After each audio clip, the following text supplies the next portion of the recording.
Bienvenidos al mundo de mañana. Pablo no era el tipo de persona que se podía quedar quieto sin hacer nada. Él arribó en Atenas antes que sus compañeros y pasó tiempo en la sinagoga con los judíos y en la plaza del mercado. En cualquier lugar que podía comenzar una discusión acerca de su pasión, Jesús y la resurrección de la muerte. Eventualmente inició una conversación con ciertos filósofos epicúreos y estoicos, los cuales lo acusaron de ser un palabrero, alguien quien junta y utiliza ideas de varias religiones y filosofías. Otros lo acusaban de ser predicador de dioses extraños, y fue invitado y lo llevaron al Areópago, en el Cerro de Marte, donde florecían los debates religiosos y filosóficos. Parado en medio de ellos, él pronunció estas famosas palabras: «Varones atenienses, en todo observo que sois muy supersticiosos, porque pasando y mirando vuestros santuarios, encontré también un altar en el cual estaba esta inscripción: Al Dios no conocido. A aquel pues que vosotros adoráis sin conocerle, a este yo os anuncio». Amigos, ¿conocen ustedes al Dios que Pablo proclamó en el Cerro de Marte? ¿Están seguros? Acompáñenme. Bienvenidos nuevamente al mundo de mañana. En el programa de hoy vamos a discutir quién fue al que el apóstol Pablo proclamó en el Cerro de Marte hace casi 2000 años atrás. En la antigüedad se creía que había muchos dioses que gobernaban distintas partes de los cielos, como ser el sol o la luna, y muchos adoraban a estos objetos. Otros pensaban que los dioses eran más locales y que solo tenían poder sobre cierto país en particular.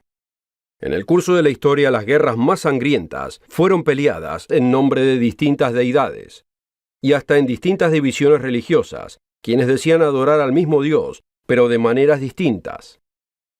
Pero la Biblia proclama que el Dios de Israel es el único Dios, y que Él es el Dios de la creación.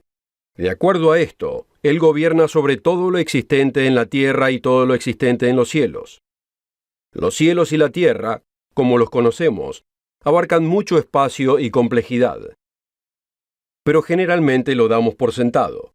Por ejemplo, cuando observamos la tierra bajo nuestros pies, parece tan permanente y tan normal. No podemos ser culpados de darlo por sentado al apreciar tanta abundancia. Y después de todo, ¿no estuvo siempre aquí? Por lo menos desde que nosotros hemos estado aquí. Pero al pensarlo más detenidamente, vemos que la historia es distinta. El hecho es que no ha estado siempre aquí. La Biblia nos dice que hubo un principio del universo, y la ciencia generalmente está de acuerdo con esto. Los científicos creen que no existe la eternidad en el pasado cuando nos referimos a la materia. Creen que fue formada por una gran explosión hace unos 14 billones de años atrás.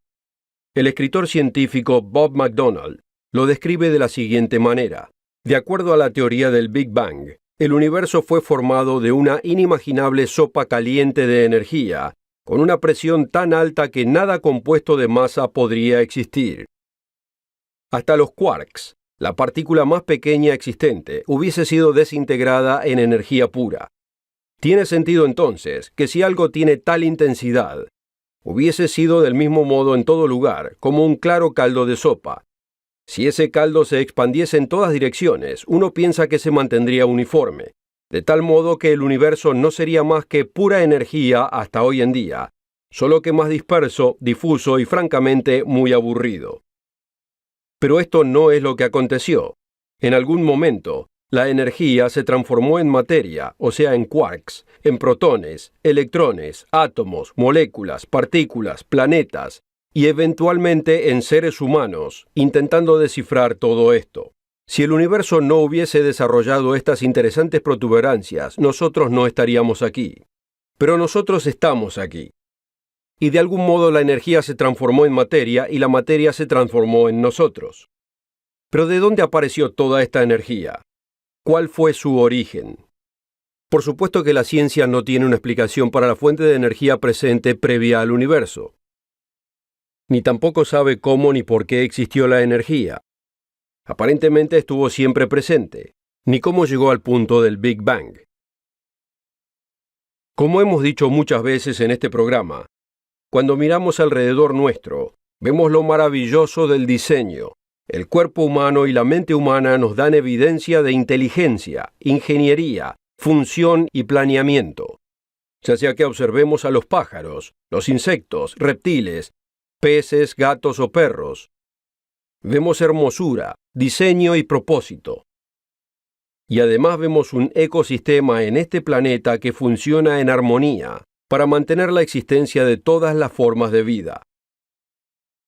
¿Alguna vez se preguntó por qué los científicos no pueden duplicar ni siquiera las formas más simples de vida? Consideremos lo siguiente. Nos fue dicho que de algún modo, por accidente, varios químicos sin vida se unieron en una sopa primordial y se ensamblaron de tal manera que produjeron vida. ¿Pero es así de sencillo? Si es así, ¿por qué nuestros brillantes científicos, y sin menospreciar, existen científicos muy brillantes, por qué no pueden duplicar este proceso? Después de todo, ellos conocen cuáles químicos iniciaron la vida. Pero supongamos por un momento que pueden juntar todos estos químicos y conectarlos de tal modo que produzcan algo con vida, como si estuviésemos armando un complicado rompecabezas. Ahora, supongamos que lo pueden mantener unido durante un momento. Para que pase a ser una célula con vida, tendrían que envolver a este asombroso rompecabezas con algún tipo de cobertura especial. De algún modo, una membrana tendría que sostener a este rompecabezas unido. Esto es a veces representado como una burbuja, algo que encontramos en una piscina con agua. Lo lamento, amigos, pero vamos a tener que desinflar esta burbuja. No hay nada de sencillo acerca de la membrana que envuelve a una célula. Y la idea de que esto simplemente apareció es un poco como un insulto a nuestra inteligencia. Pensemos lo siguiente. Para que esta célula sobreviva, su ADN tendría que contener la elaboración de esta pared de protección celular, para poder sostener todo el conjunto. Así que, ¿cuál nació primero? ¿La pared celular que contiene el ADN y todas las demás estructuras de la célula en conjunto? ¿O el ADN que le da instrucción de cómo construir esta pared celular? Pero aunque todo esto haya simplemente aparecido sin ninguna supervisión inteligente, ¿tendríamos vida? Y la respuesta es no. Los científicos muchas veces especulan de que una chispa, posiblemente un relámpago, de pronto le pudo haber dado vida al rompecabezas. Después de todo, uno puede tener todas las partes del organismo en una configuración correcta, pero se encontraría sin vida hasta que algo suceda para que le dé esa vida. Hasta ahora, el ser humano con toda su inteligencia nunca ha podido armar este rompecabezas de la nada, y mucho menos darle la chispa de vida. Pablo y la Biblia enuncian que existe una explicación alternativa. Una inteligencia que trabaja en este universo, que le ha dado vida a este planeta, el cual es el Dios creador que los atenienses no conocían. Y que inclusive esa inteligencia tiene un plan para el ser humano.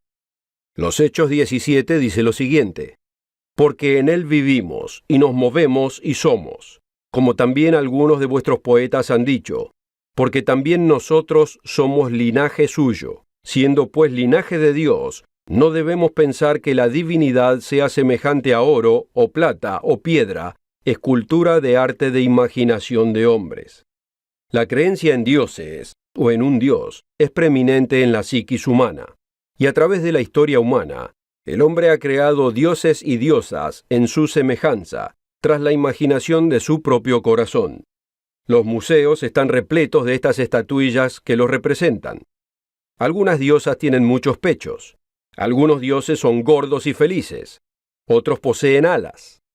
Inclusive otros son mitad humanos y mitad animales. Pero generalmente estos dioses y diosas reflejan la raza de aquellos que los hicieron.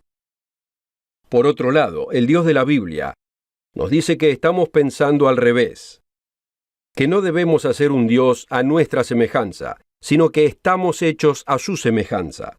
En el primer capítulo de la Biblia leemos lo siguiente: y dijo Dios: Hagamos al hombre a nuestra imagen, conforme a nuestra semejanza. Y creó Dios al hombre a su imagen. A imagen de Dios lo creó, varón y hembra los creó. Esto nos debe dar algo para considerar.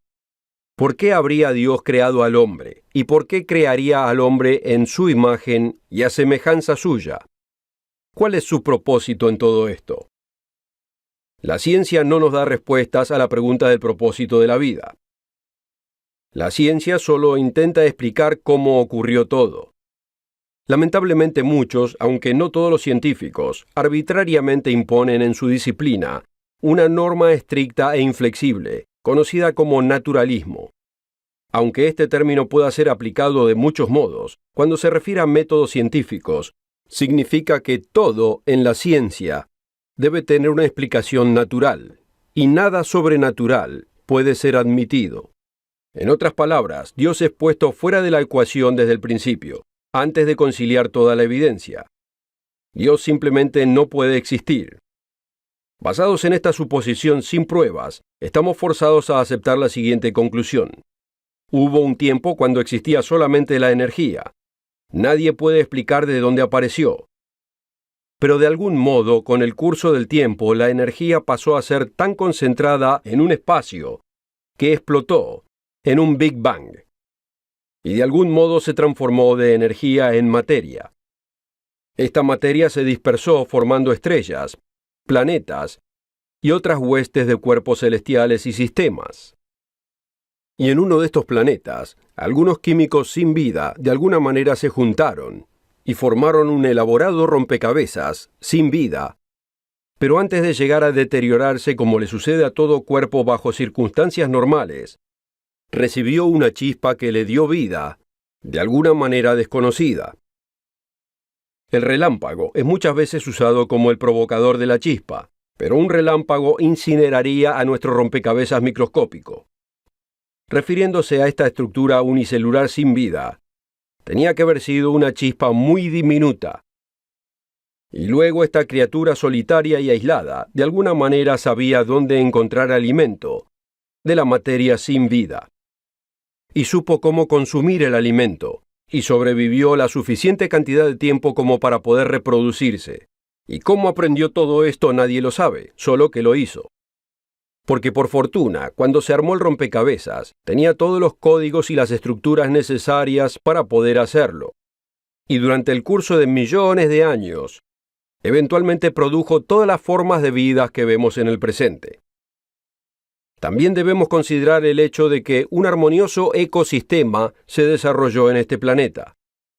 Consideremos el hecho de que los animales inhalan oxígeno y exhalan dióxido de carbono como desperdicio. Pero la vida vegetal hace exactamente lo opuesto. En gran escala uno necesita al otro. Qué coincidencia que todo pasó a formarse de esta manera. Consideremos todas las increíbles y hermosas formas de vida que hay en existencia. Tal perfección solo aconteció sin ninguna supervisión.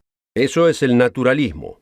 La ciencia, en su más básico significado, es conocimiento, y le debemos mucho a los científicos presentes y a los pasados, por su contribución a nuestro alto nivel de existencia. Pero la ciencia no puede explicar el propósito de la existencia. Por otro lado, la religión en general no logra más que confundirnos. Cada una de las religiones enseñan algo distinto acerca del significado y el propósito de la vida. ¿Qué es lo que debemos creer entonces? Ya que muchas religiones dicen que la Biblia es su guía, ¿nos da este libro alguna explicación del por qué estamos aquí? Sí que la da. Como ya hemos visto en el principio de la Biblia, nos dice que el propósito de Dios es crear al hombre a su imagen y en su semejanza. Consideremos lo que esto significa. ¿Cómo es Dios? ¿Cuál es su imagen? ¿Y cómo y cuándo debemos convertirnos en su imagen y semejanza? David, el rey de Israel, miró a los cielos en una oportunidad y registró sus pensamientos para nuestro beneficio.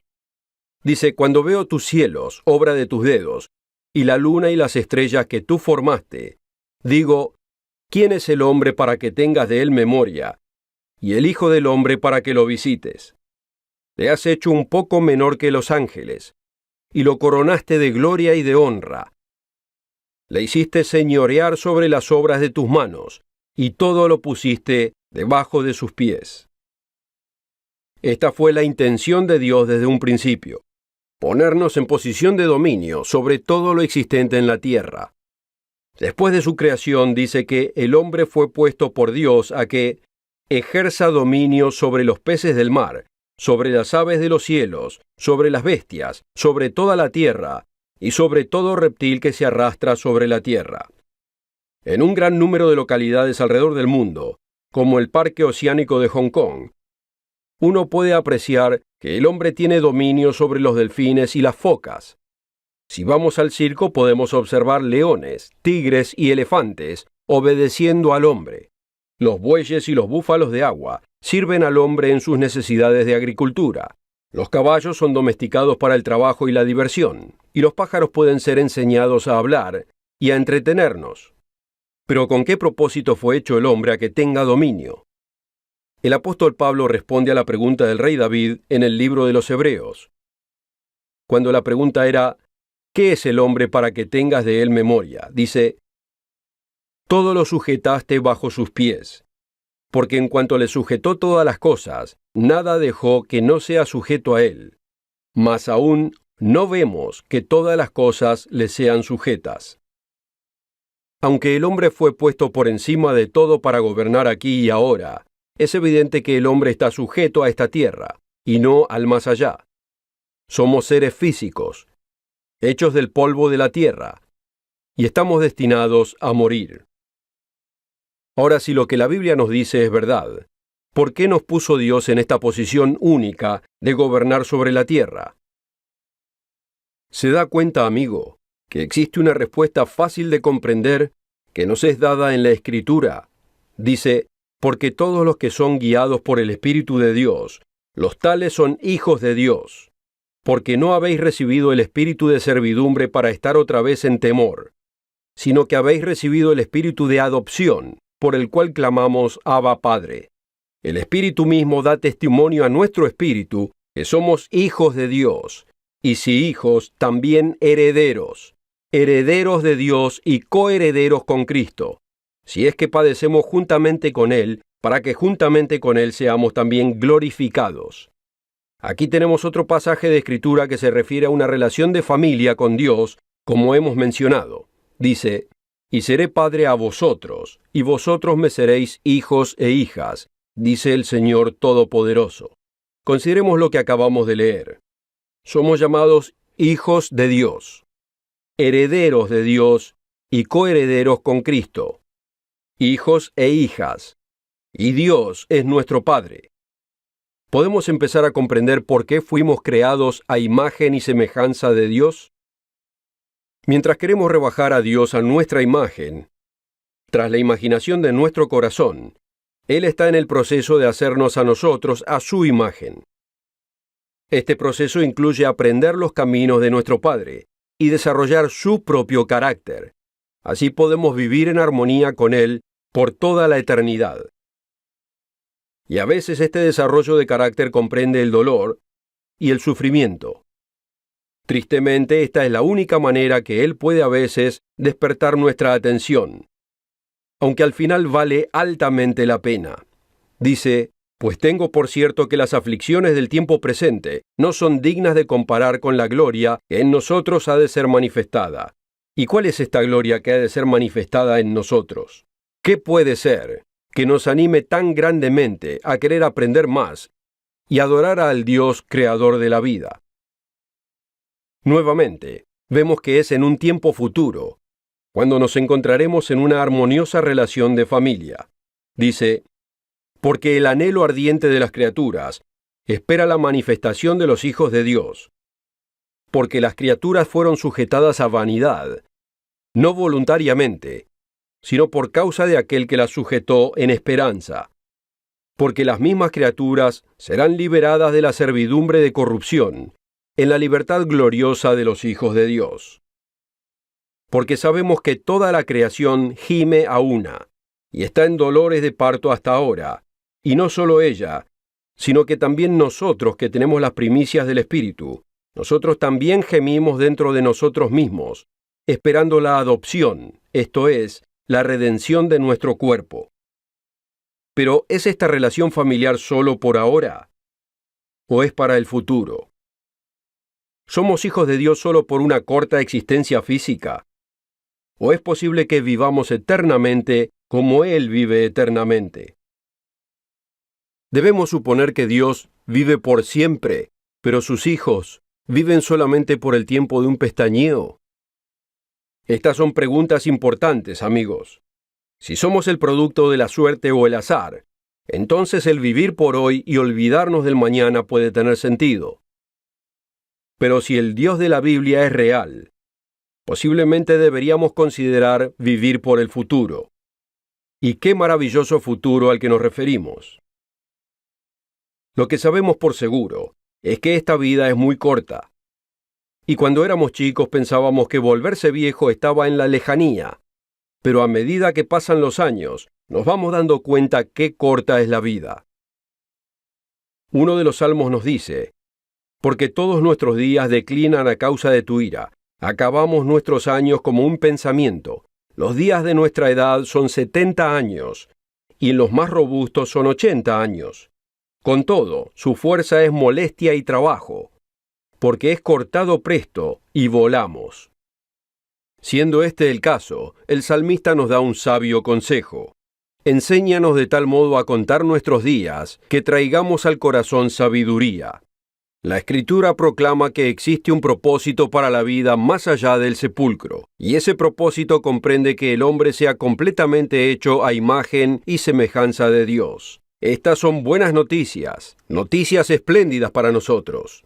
A medida que la vida física se mueve como un tren fuera de control sin esperanza de ser detenido.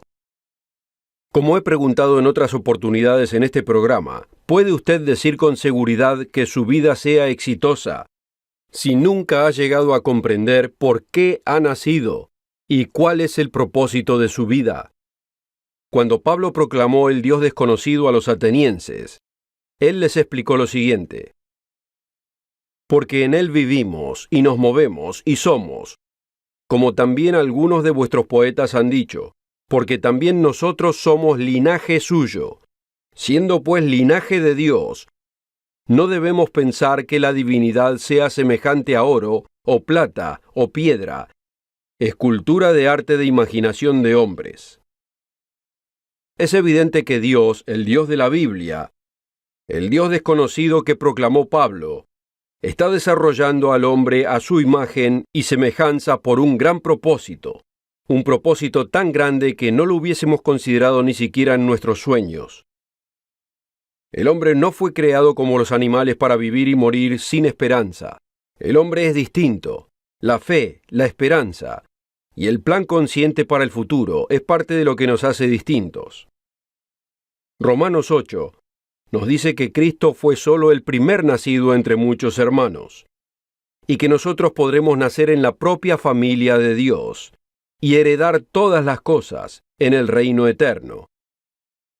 Dice: porque a los que antes conoció, también los predestinó para que fuesen hechos conforme a la imagen de su Hijo, para que Él sea el primogénito entre muchos hermanos, el que no escatimó ni a su propio Hijo, sino que lo entregó por todos nosotros. ¿Cómo no dará también con Él todas las cosas? El mensaje del Nuevo Testamento es que Dios ha creado al hombre por un propósito especial, para que sean sus hijos por toda la eternidad.